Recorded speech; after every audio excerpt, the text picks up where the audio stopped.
성도 여러분 안녕하십니까? 새벽 말씀 묵상입니다.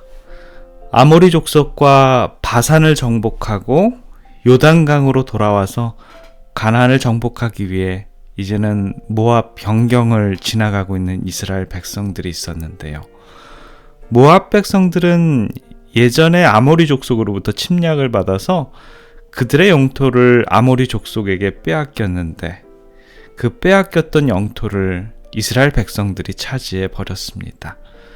거기다가 바산까지 구름 기둥에 둘러싸인 아주 신비로운 능력으로 이스라엘에게 정복당했다는 소식을 들었을 때 이스라엘 백성들이 다가옴을 정말 두려움으로 느꼈습니다.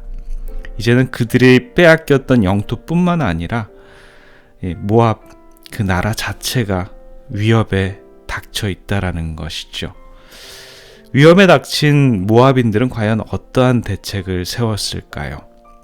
군대를 소집했을까요? 모든 장정들을 준비해서 이스라엘을 맞고 그들과 대항하기 위해서 그들은 준비를 했을까요? 아니면 바산과 아모리 족속처럼 자신들이 패배할 것을 알고 순순히 나라를 내어줄까요?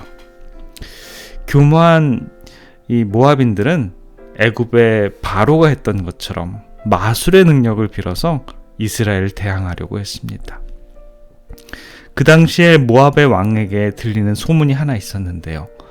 바로 하나님의 선지자였던 발람이 초제한적인 능력을 갖고 있다는 것입니다. 그래서 모압 왕은 그에게 도움을 받기로 결정을 하고 사신들을 보냅니다.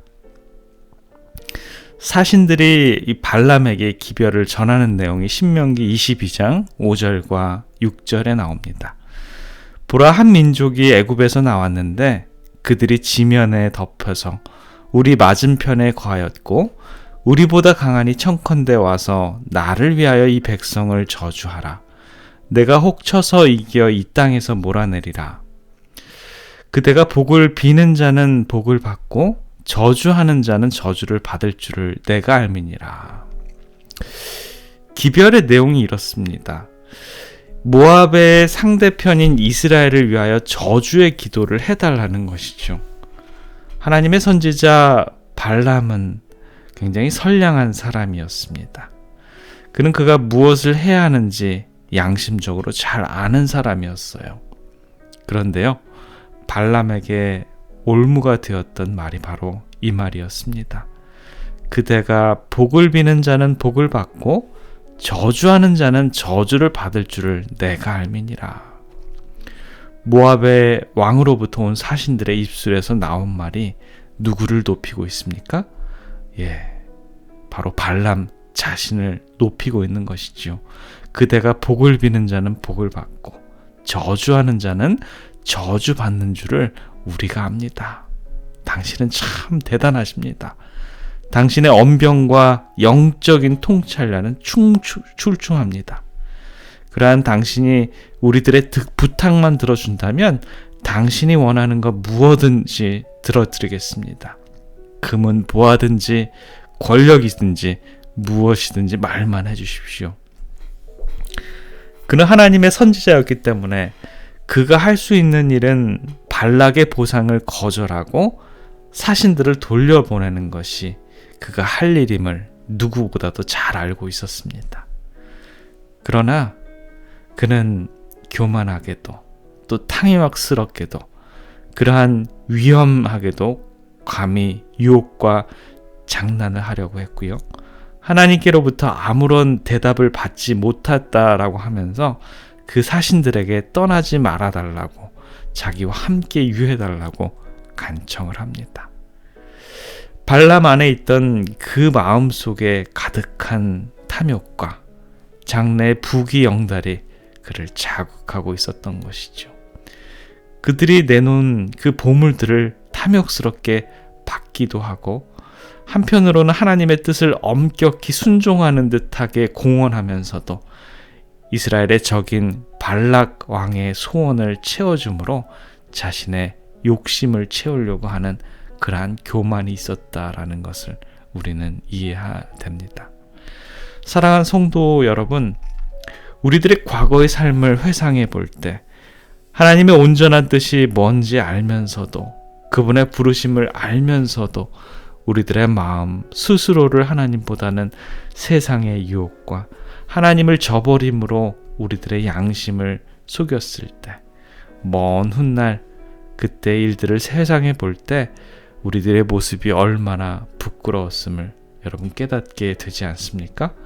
바로 발락의 꾀에 스스로 빠져서 하나님을 등지고 사단의 유혹에 넘어진 결과 우리는 그때 과오를 시인할 수밖에 없다라는 것입니다.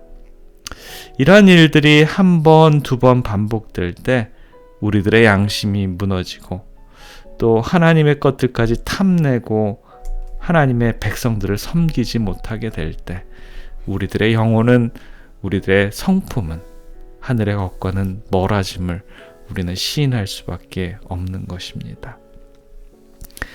사막에 조그마한 오두막을 짓고 사는 노인이 한 명 있었습니다. 그곳에서 우거진 야자수와 맑은 샘물이 있어서 지나가는 나그네들은 좋은 쉼터가 되었습니다.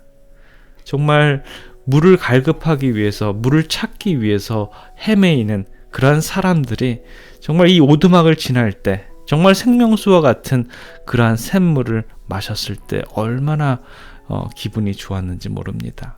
노인은 야자수 그늘 아래서 목마른 나그네들에게 시원한 샘물을 떠주는 것으로 정말 기쁨과 보람을 느꼈습니다.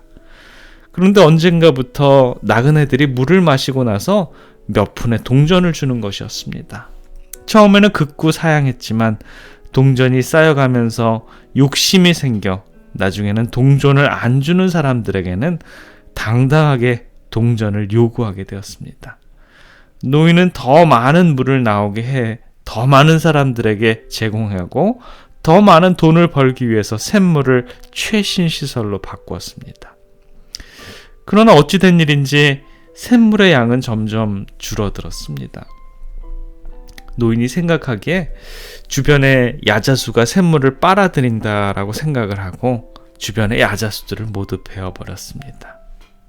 얼마 후에 야자수 그늘도 없어져 버렸고 샘물은 모두 다 말라버렸지요. 노인은 뜨거운 햇볕을 견디지 못하고 그만 죽고 말았습니다. 그 노인의 탐욕이 그 노인의 운명을 결정해 버린 것이지요. 하나님의 거룩한 사명을 달성해야 하는 발람이 만약에 발락의 제안을 거절하고 하나님의 사명을 받아들이고 끊임없이 하나님의 사역에 종사했었더라면 성경에는 그로 말미암아 하나님의 나라의 번영과 그분의 나라를 더욱더 빛나게 했을 것입니다. 우리들의 삶 속에서도 끊임없는 탐욕과 욕심으로 말미암아 거룩한 우리들의 성품을 단련하지 못할 때 우리들은 거룩한 하나님의 나라의 선물을 잃어버리는 과오를 금치 못할 것입니다. 오늘을 살아가는 우리들의 삶도 하나님과 동행하시고 주님의 소유와 주님의 나라를 선물로 허락받는 우리 주님의 백성들의 삶이 되시길 간절히 기원합니다. 기도하겠습니다. 사랑의 아버지 하나님, 우리들에게 주님의 나라를 경험하는 오늘 하루를 허락해 주셔서 감사합니다.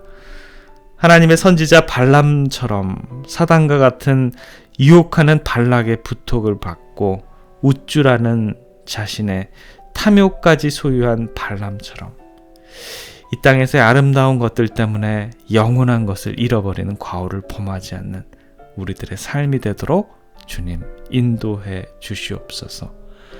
아버지, 오늘의 기별이 나를 향한 기별임을 깨닫고 깊이 반성하고 주님의 것을 주님께로 들려드리는 우리들의 삶이 되도록 주님 축복해 주시옵소서. 하나님의 영광과 주님 다시 오심을 소망 가운데 우리들의 마음에 품는 우리 모두가 되도록 주님 인도해 주시옵소서. 사랑해 우리 구주 예수 그리스도의 이름으로 간절히 기도드립니다. 아멘.